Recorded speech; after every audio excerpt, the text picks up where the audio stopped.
So I was in your room twice on the 21st because I wanted to see econ and I wanted to see another class. I wanted to see U.S. history, right? Okay. So when I was in fourth period, that's econ, right? History. So you're at the front of the room going over notes through a PowerPoint. All of your students were writing in their notebooks, which is good. Your WBC was complete. And then you then started walking around the room as you were going through the notes, which is something that we worked on last semester, so keeping that up, that's really good. You were asking questions as you were going through, so you were doing CFUs. You called on Mr. Barnes and Mr. Sarver because they were talking, but then they continued to talk even after you redirected them. And then...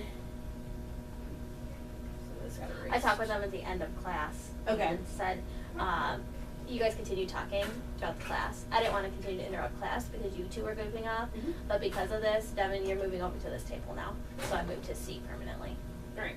So, with the CFUs, you were inviting them to explain, but how many kids were you allowed to actually Whole class, so explain? just one or two. Yeah. So what are we going to do to fix that? Like pictures. Okay. And I, the thing is, you're doing so much right in that, but this can take you to that next level. Okay.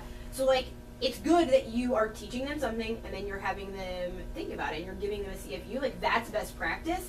But now we need to go to the next level, and best practice would be more people, meaning all of them get to participate in that CFU.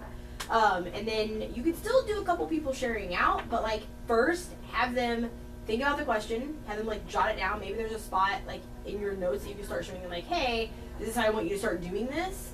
And then having them share with a person, because now they both get to talk, and then call on a couple people. Okay.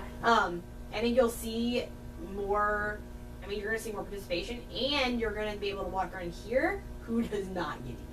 And you'll be able to, mark that for yourself, okay, I'm going to have to go back to that person, because they're not getting this. Okay. So, multiple things. Okay? So that's what we're working on. When I come in here next week, that's what I want to see. Okay. In the note-taking session. So in econ I saw notes. Yes.